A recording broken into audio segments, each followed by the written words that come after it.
Hey there gamers, welcome back to the Board Game Co channel, and today we have a preview of Grifoni Blades for Hire.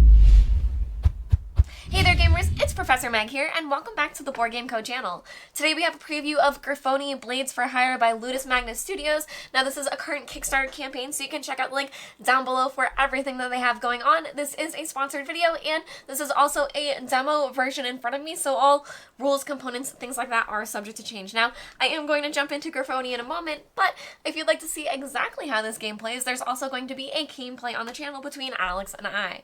Now, Grifoni is going to have 2 to 4 players playing as different commanders, and you're going to be competitively trying to gather as many victory points as possible by trying to influence what tracks tend to win. So you're going to be either fighting for politics or supremacy, and to do so you're going to be recruiting mercenaries into your team, giving them equipment to set them up with by deploying your squires out into different areas and then resolving those in a certain order. Now, that may sound like a lot, it may sound very confusing, but this game actually has everything set up in a way that it all feeds into each other and it just makes sense. You have your caravans where you can only carry so many things, and all of your different pieces of equipment are going to have a particular shape, so they are going to take up a place on your board on you, as well as your resources, and then you're going to be able to have up to 3 active mercenaries with 3 active pieces of equipment, but you're also able to stockpile some of those.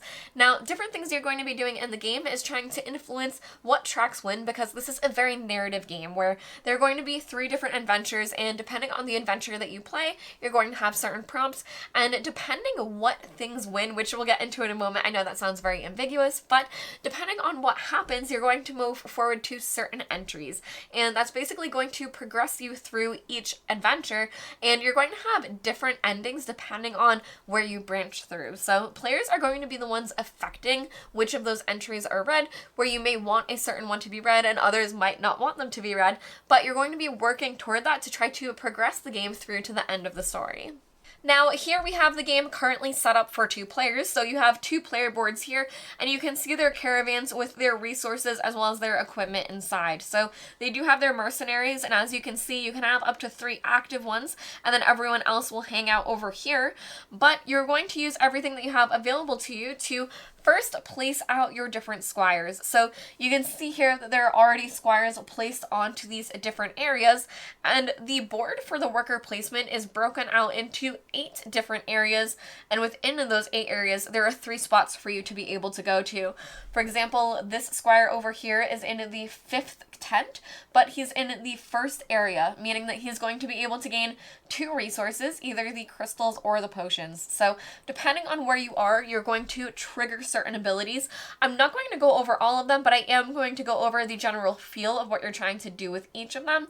But players are going to, in turn order, place out one at a time all of your squires, and then once all of the squires have been placed, that's when you will resolve the different areas in order. So you will start with the 1st tent, and then the 2nd, 3rd, 4th, 5th, 6th, 7th, 8th.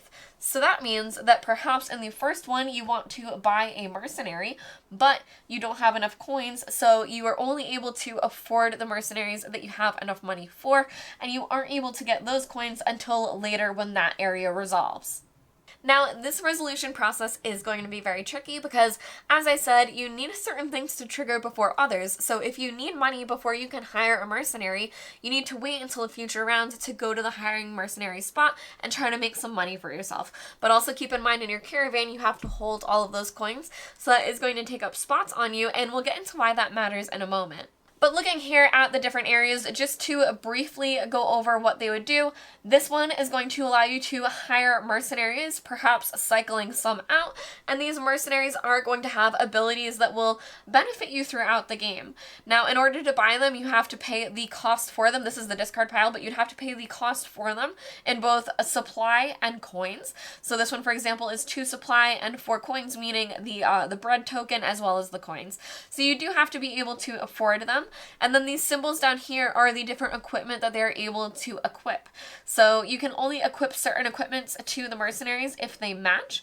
And as you can see here, that some of them have special abilities. So this one is, whenever you perform placing a squire on the 8th spot, which is going to be this area over here, you may spend 2 resources. If you do, gain 1 victory point. Now, victory points are going to be tracked over here, and they are very hard to come by. A lot of your victory points are going to come during the end game scoring, you're going to get a few throughout the game, and this is going to be one of the ways that you're able to do so. Now, in the future, turn order is going to be affected by whoever has the least points is going to be going first, so just keep in mind that may be a reason why you might not want to gain a few victory points throughout the game, because it will have you going first if you don't gain something like that. Now here you're able to gain coins, or there are also going to be tasks that you're going to complete over here, which I'll go over those in a moment, but you are able to trade them in later because you are gathering them like a resource, and then you're able to trade them in. Now this one is a typo where these would be different, or they'll provide different things, but that's not really important for the sake of this preview.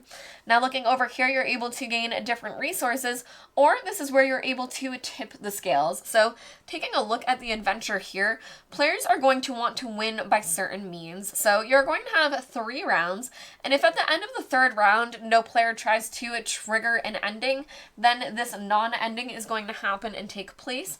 But otherwise, players are going to use this area here if they have their character placed on that round. At the end of the round, when they activate this, they'll move them over to here, and then you'll be able to quest, but then you'll be able to pay into these. So for example, this would want 3 Supremacy or 3 Glory, meaning that you're able to use this shared track as well, plus your own track. So different things are going to allow you to move up on your own track. And for example, this area here, as well as here, as well as here, you're going to be able to either do it for free for just 1, adjusting it -1 or +1, or you're going to be able to pay resources to adjust these tracks. So if we were somewhere over here, we would be able to buff this for just 1 if we wanted to, or depending on where we are, if we're able to pay the resources, we would be able to buff it by 2. Now, if we did do this at the during our placement phase, and we were able to come over here to trigger this, you can see that we currently have a value of 4 for the Glory, meaning that we would be able to read the outcome on for 2 during the end of the round. So you can see here this will lead on to 2, and then you'll have new requirements, but you can really see the branching pathways that depending on which things win, you're going to then be led to a different entry. And just to track that as well, you're going to place this here. I'll show you why later, that will matter in a moment, but whenever that happens, let's say that happened during round 2, it actually advances you to the next section. So players do have the 3 rounds to either accomplish having one of these tracks win or having the non-ending happen, but you are also able to do it a little bit early and then advance players forward, meaning that the game could be as short as 3 rounds or as long as 9 rounds. And when that does happen and you reset this forward, this will get reset back to 0, as well as for any players. So even if this player had some, they would also bump back as well to be reset to 0. Now, finally, these 2 areas here, you are able to discard an equipment card to gain coins and then make exchanges for resources, or you're also able to gain equipment cards and you're able to cycle through. So for both the mercenaries and the equipment cards, if you pay the cost indicated, you are able to cycle cards to the discard pile and draw new cards before you make your choice of what to purchase.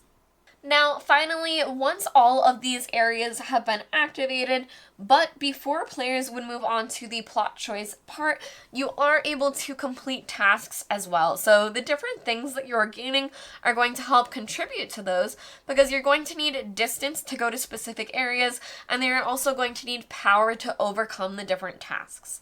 So if you take a look here, players start off with 0 and 0 with their starting equipment, but if we were able to gain some of these throughout the round, for example, if we were able to gain Andrea here as along with this short flame gun, then we would have a total of 5 power, but 0 movement.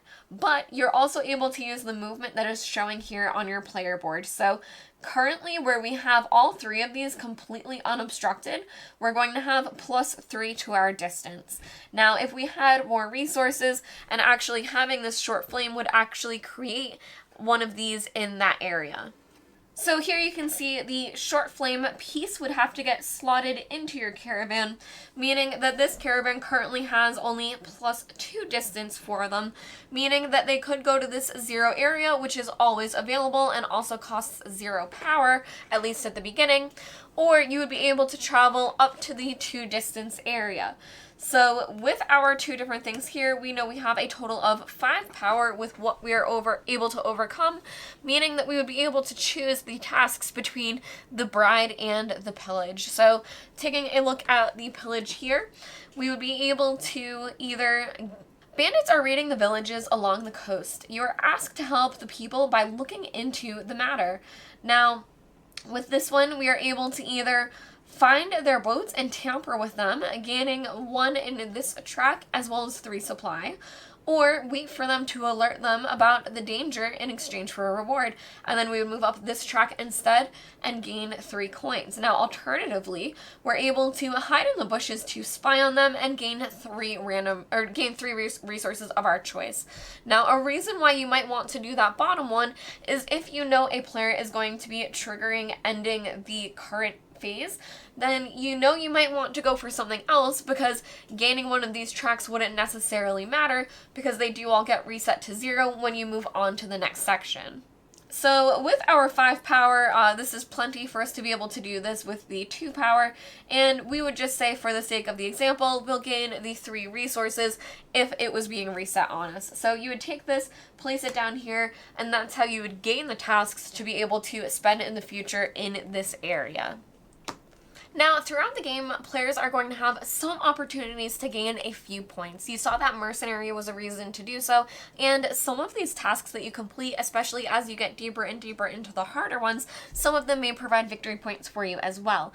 Now, when you are the one that are able to read the plot paragraphs, then you are also able to gain some rewards, and you know which ones you're going to be gaining when you're going for that particular thing. But there's also going to be a huge chunk of endgame scoring that's going to come from some secret goals that you have. So just to show you here over in the book, for example, that first one here, if we used the blue, you would gain a victory point and then gain the mercenary from the top of the deck. Don't pay the cost. And then you would go over to round 2. And looking at round 2 here, you can see that you would get a bit more victory points, where this one is still gaining 1 and then gaining a specific mercenary, which is a named card, but this one you have the opportunity to gain 2 victory points as well as 3 different resources. So that's something else that you're able to do. But as that happens, you are then going to progress further and further until you hit certain endpoints. So for example here, when you are in the 3rd act of the game, you're able to see that, for example here, each player, and this is for everyone for endgame scoring, will gain 2 victory points for each mercenary with a distance value equal to 0 in their band. So that's a way that you're going to be able to gain victory points, but if you have ones that have perhaps more points on them in their distance, this is the ending that wins. It would be each player gains 1 victory point for each mercenary with distance value equal to or greater than 1 in their band. So you may want to go for certain things depending on not only victory points you're able to gain, but looking at what other players have and where you're able to have a bit of a detriment for them as well. Now you can see here that this is also where you track the different victories, and that's because players are going to have these cards that are secret at the beginning of the game. So you can see here that players want specific outcomes to happen throughout the game. For example, this player would want it to be for the glory and then supremacy and then supremacy. So at the end of the game, if the board were to look like this, they would be able to score 4 victory points for each of those matching their card. But also just note that if you do tie with other players, it's that -1, so it's still good, but it is a little bit less. Now, you also have personal goals where you're trying to gain a good chunk of things. For example, this one is engineers, where you want mercenaries of these 2 different types of 4+, meaning that you have at least 4 of them, and you would gain 5 victory points. Or for your equipment, if you have 4+ of these 2 different types, you would gain 8 victory points, and you are able to gain both of those. So that's going to be a massive amount of endgame scoring for you, that between this and the outcome that is red, that's really where the game is going to be made. But every small victory point that you're able to gain throughout the game as well is really going to come in handy. Now, before we go, I just want to show you what the game looks like for all of the players. So this is the board that you are looking at, and as you can see, there is the tiered system, and it makes it very, very clear which actions you're going to be triggering in what order and what player's turn it is. So this game, as I said, is very straightforward in the sense that everything is very easy to track. You have the round system that's very easy, and when you have the different paragraphs that you're reading and you move on to a new plot point, it shows you exactly where to go. Even your caravan is very clear with the different resources that you're able to hold and configure with your equipment, and the exact amount of mercenaries that you're able to have available, plus your extras off to the side. You have somewhere to slot your different tasks, so everything is very straightforward, but the most straightforward thing is going to be this area here, because it's very clear the order you're going to be resolving things in, and you may think that certain actions you'll want that are later within a certain area, but then players may take a spot ahead of you, meaning that they may take a mercenary that you were hoping to buy, but then you aren't able to, but perhaps because of that you are able to pay a supply, cycle through some of those mercenaries, and then have a better choice instead. So I did just want you to see this tiered system and what it looks like, and I do highly suggest checking out the Kickstarter link to see everything that they have planned for stuff like that. Now, overall, Grifoni Blades for Hire is going to feel very fast-paced. It is those 9 rounds. It can end sooner, meaning that you can have a game as little as 3 rounds, which I do feel could be rare, but having a game that's around 5 rounds, it doesn't feel crazy. So depending on the pace of play, you're going to have so few actions available to you that every single point is really going to matter, but the majority of the points that will matter are those secret tasks that you're trying to do, your secret goals, because that's where a huge chunk of points are going to come into play. And if you're able to influence certain outcomes into happening the way that you want them to, that can be very advantageous for you. Now, as I said, if you'd like to see exactly how this game plays, there will be a gameplay on the channel. You can check out the link down below for everything that Ludus Magnus Studios has planned. I've been Professor Meg. Thank you all for watching the Board Game Code channel, and I'll see you next time.